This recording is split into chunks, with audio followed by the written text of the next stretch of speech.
Well, 2022 has been a very big year for Tulsa. The PGA came to town, the USA BMX facility opened. I forgot about the Ironman triathlon. We have had big named concerts, shows boosting the economy. This morning, we've invited Tulsa Regional Chamber President and CEO Mike Neal to come in and talk with us not only about where we've been, but where we're headed. Great to see you. Thanks, Leanne. It's great to be back with you. You know, we kind of call this a transformational year. It's been an amazing year from an economic development perspective, as far as our economic development activity, our economic development prospects, our site visits. It's been an astonishing year from a tourism perspective, as you mentioned, with the PGA Championship. I think we got $1.2 billion of free publicity, national and international publicity, from hosting the PGA Championship. Well, and it was exciting because we were watching all the beautiful shots. I mean, the weather was, even though it was warm, the colors, the green, it was, I think a lot of people, and still to this day, think of green country as being, brown and dry and desolate. And then you see these beautiful, magnificent pictures. I mean, it is worth 1,000 words, right? Oh, yeah. It was almost like we had 3 seasons in 1 week.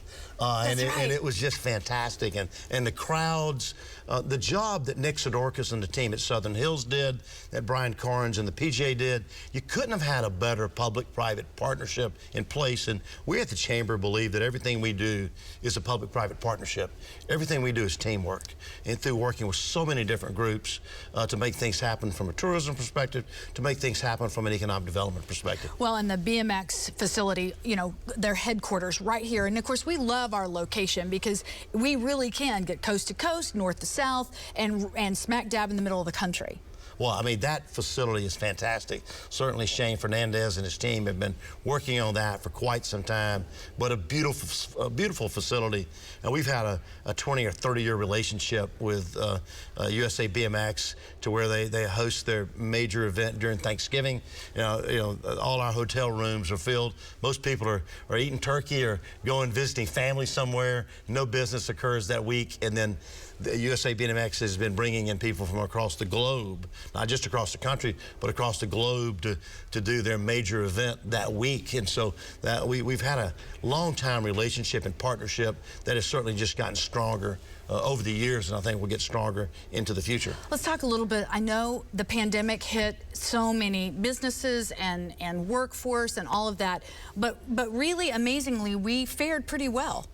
We really did. And last year we had a record year in regard to new business announcements, jobs created, prospects that came and visited our city. This year we're off to, we'll break that record. We'll break last year's record. Wow. This year. And through 8 months, the numbers have been extremely impressive. We have more economic development activity, more site visits than we've ever had in the history of the city. And so we're really bullish that we're going to have a great fall. We're really bullish that 2023 will get off to a great start. Well, I wanted to mention, because you were talking in the break about Tesla, all the publicity we got, and we came in second to Austin, but nonetheless, that publicity, you can't buy that. Well, yeah, we started off, we wanted to get on a list of 100 cities that they were looking at, and we weren't on the list.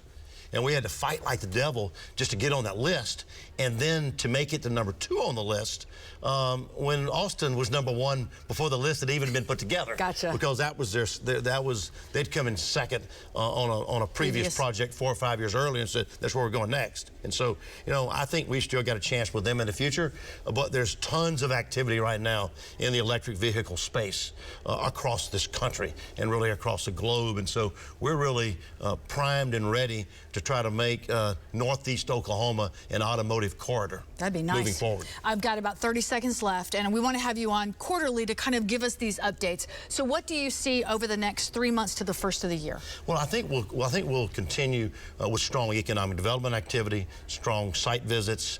I think we'll continue to see local businesses grow and thrive, local businesses adding employees. I think we'll see we have a new head of our regional tourism organization, Renee name of Kenny that came from Visit Dallas. And our tourism activity, our hotel room night sales, our sports activities, we're doing a great job of booking those events into the future. Think that we'll have those will continue to come here. We'll be doing NCAA wrestling after the first of the year. So big events like that coming here that will bring big crowds from the outside. Basically just putting that pedal to the metal. Absolutely. All right, great to see you. Thank you for coming in. Well, I'm looking forward to having you on more frequently. Thanks, Leanne. Great to see you.